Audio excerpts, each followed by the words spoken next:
Je vais vous poser une question. Si vous répondez bien, je vous laisse. Vous pouvez répéter la question? C'est une étrange question. Je suis.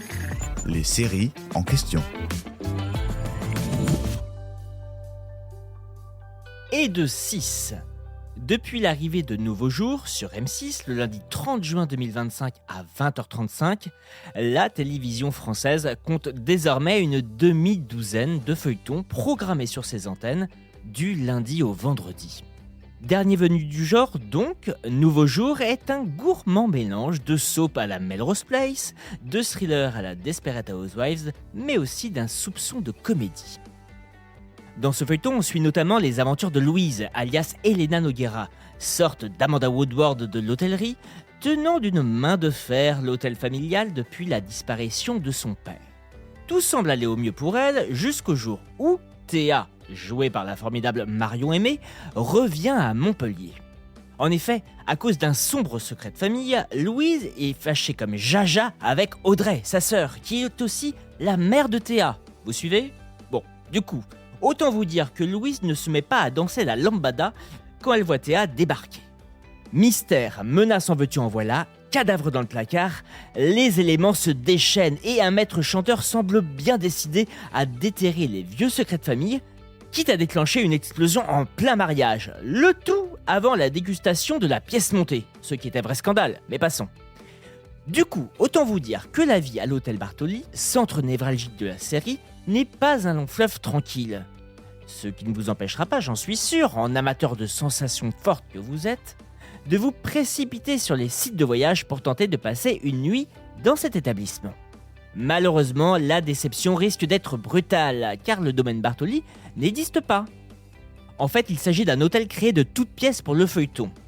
En effet, pour faire illusion, la production a posé ses caméras au château Capion, à environ une demi-heure de Montpellier, dans la commune d'Agnan. Louée à l'année, la sublime demeure située au beau milieu des vignes date du XVIe siècle. Outre les scènes tournées dans les sublimes jardins ou au bord de la piscine, c'est aussi dans ce prestigieux bâtiment que sont aussi tournées de nombreuses scènes intérieures, comme celle de l'appartement de Louise, celle du restaurant, celle de la suite de Robbie ou encore celle du desk d'accueil où les nombreux clients arrivent chaque jour. Mais ce n'est pas tout.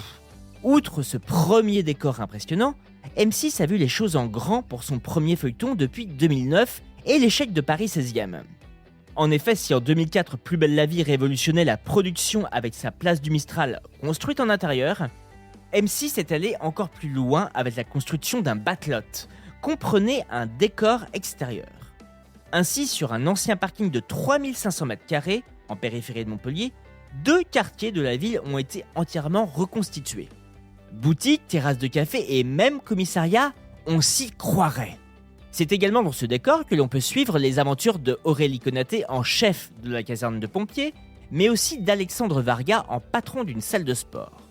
Par ailleurs, l'équipe de production a aussi investi depuis avril 2025 un des plateaux des immenses studios de Vendargue, où sont déjà tournées de nombreuses scènes d'un autre feuilleton, Un si grand soleil, diffusé à la même heure sur France 3. C'est notamment dans ces lieux que sont réalisés les plans de la maison de Vincent Dezagna, de l'appart de Mohamed Areski ou encore ceux des sous-sols de l'hôtel. Au moins, ce qui est pratique, c'est que si jamais ils souhaitent tourner un crossover Nouveau Jour, Un si grand soleil, en termes de frais de transport, ça devrait être plus simple. J'espère que cet épisode vous a plu.